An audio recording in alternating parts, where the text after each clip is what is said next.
जय श्री राम, हर हर महादेव। कैसे हैं आप सभी लोग? आशा है सभी कुशल मंगल होंगे। तो हम फिर एक बार पुनः हाजिर हैं आप सभी लोगों के सामने। आज की जो हमारी यात्रा हो रही है वो हल्द्वानी से देहरादून के लिए हो रही है। वहाँ श्रीमद् भागवत कथा का आयोजन है, तो इसलिए हम भी देहरादून के लिए प्रस्थान करेंगे थोड़ी देर में, और आपको श्रीमद् भागवत का दिखाएंगे वहाँ जाके सब कार्यक्रम। यार मैं तैयार हो गया हूँ अब जाने के लिए, और भाई मेरे को स्टेशन तक छोड़ने के लिए आ रहा है, रेलवे स्टेशन। अभी तो लगभग 5:15 हो रखा है समय भी। ट्रेन सुबह की है 5:40 की। मौसम भी अभी अंधेरा हो रहा है और थोड़ा बारिश भी आ गई थी, अभी बारिश बंद है तो टाइम से चल जाएगा। फिर मिलते हैं अभी आपको वहाँ पहुँच पे। और हमारे साथ है आज प्रशांत भैया। पहली बार हमारी वीडियो आए हैं, हम साथ ही आ रहे देहरादून प्रोग्राम में, और थोड़ी देर में ट्रेन भी आने वाली है।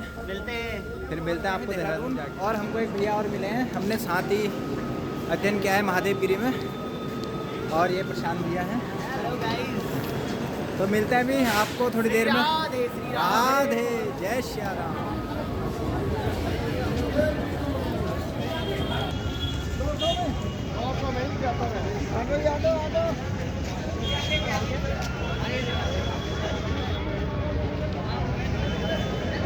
द्वितीय श्रेणी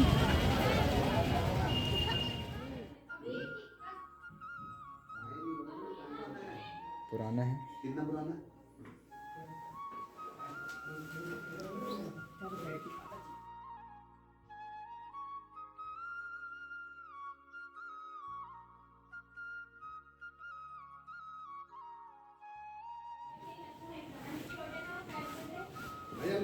इसको भी खिचड़ी को भी खा शब्द कर देना। आप लोग हाथ में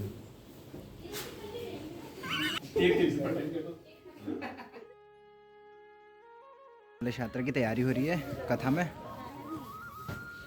शाम भैया भी हैं। श्री राधे।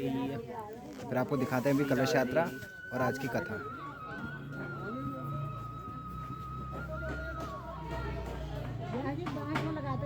वो सप्त ग्रंथि जो है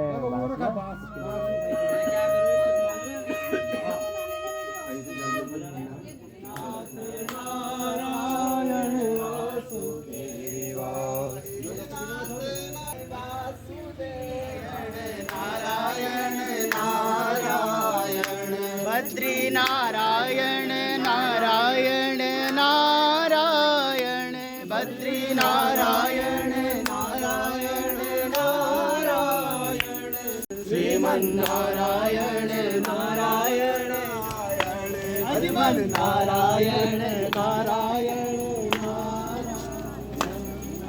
सूर्योऽजायत श्रोत्राद्वायुष प्राणश मुखादग्निरजायत।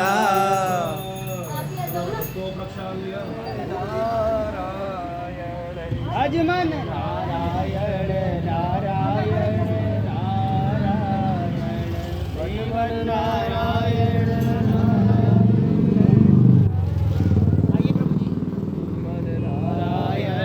Narayan Narayan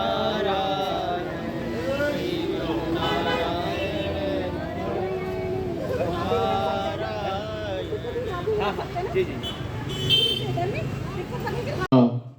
hello hello hello hello hello. परिक्रमा लगा दें, परिक्रमा। राधारमण जय जय गोविंद बोलो, राधारमण बोलो गोविंद बोलो, गोविंद जय जय गोपाल जय जय, गोविंद जय जय गोपाल जय जय, राधाविंद जय जय राधा रमण हरि गोविंद जय जय गोविंद जय।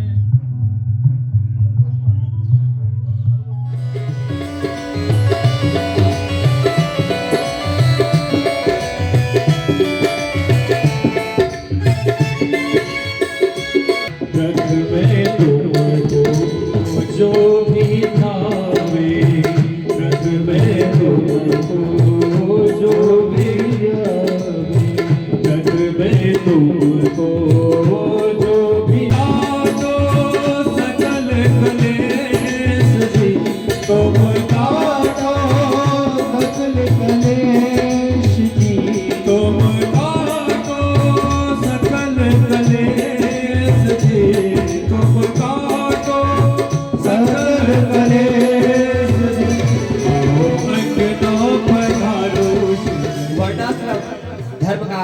करने वाले सभी वर्णों के मनुष्य वहां रहते थे। उसी नगर में जो है एक प्रकांड पंडित जी रहते थे, जिनका नाम था पंडित आत्मदेव शर्मा जी। पंडित जी बड़े सुशील थे। आत्मा में देवत्व का वास था। जिसने आत्मा में देव के दर्शन किए वही आत्मदेव है। और जो पंडित जी थे वो बड़े सुशील थे। आपको अब तो महाराज बहुत सब सोचने लगे, कहा मैंने अपने लिए दुविधा ले ली। जा रहा था मरने के लिए तो चले जाता, खाली मैंने जो है अपने लिए वो ले ली। यदि जो इसको संतान नहीं देता हूं तो यह प्राण त्याग देता है। प्राण त्यागेगा तो मुझे क्या लगेगा? ब्रह्म हत्या का दोष लगेगा।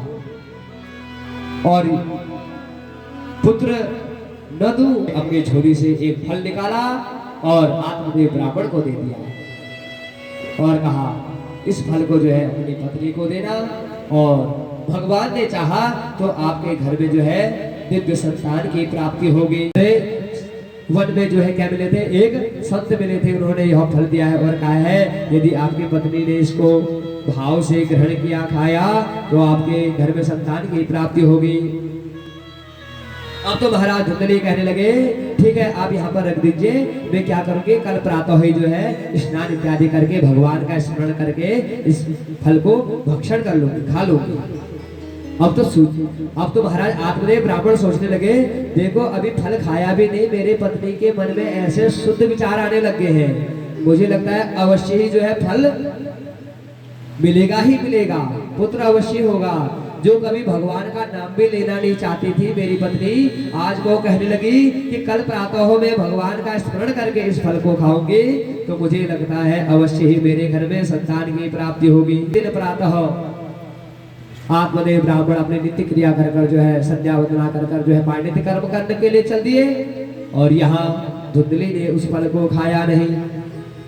और उसी समय जो है कुछ देर बाद एक पड़ोसी उसकी आ गई वहां, और पड़ोसी से कहने लगी, हे बहन तू ये बता क्या फल खाने से संतान की प्राप्ति होती है?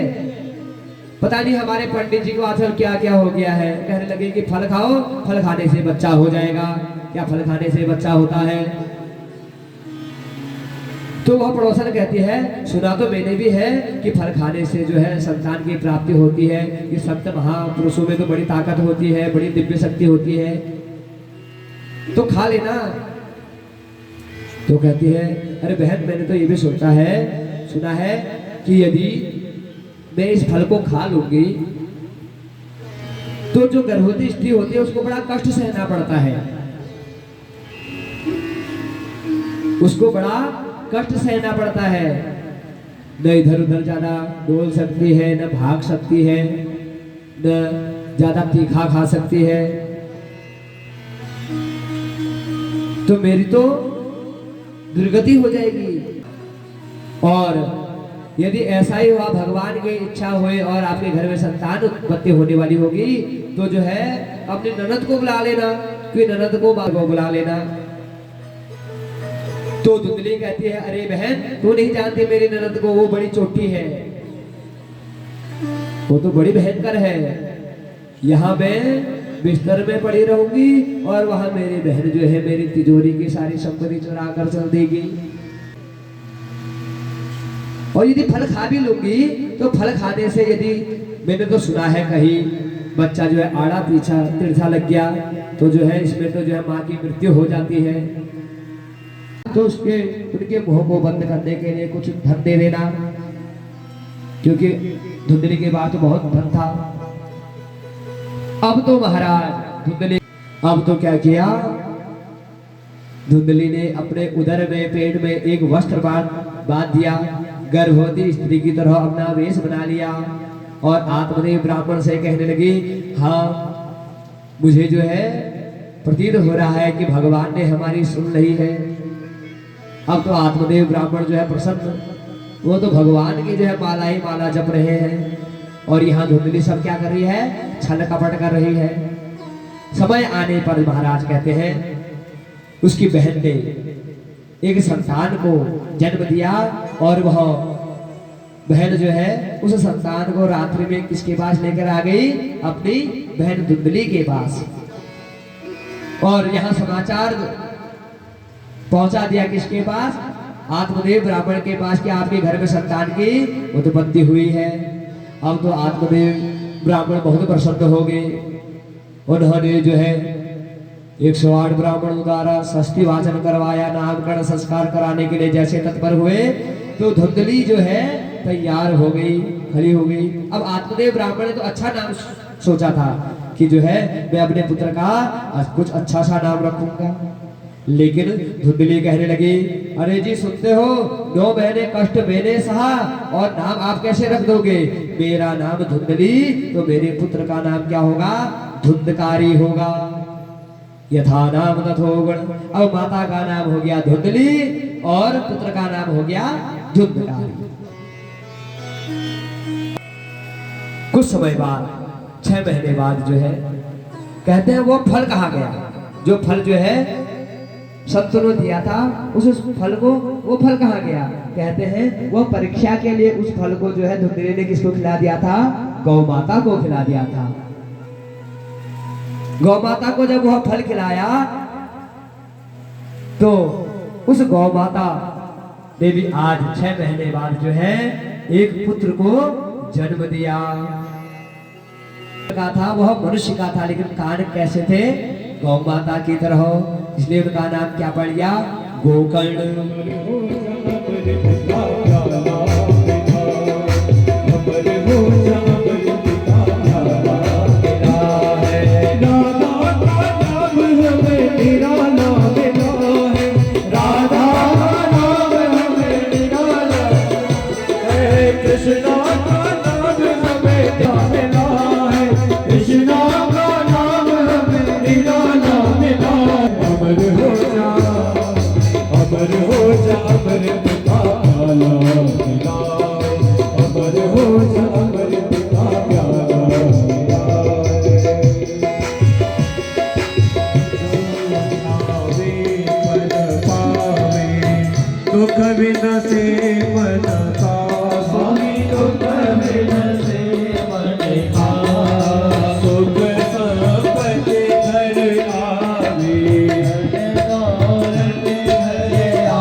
अभी प्रथम दिवस की कथा महात्मा के साथ विश्राम हो गई है और कल फिर मिलेंगे डे 2 में श्रीमद् भागवत महापुराण। तब तक आप सभी को जय श्री राम, हर हर महादेव।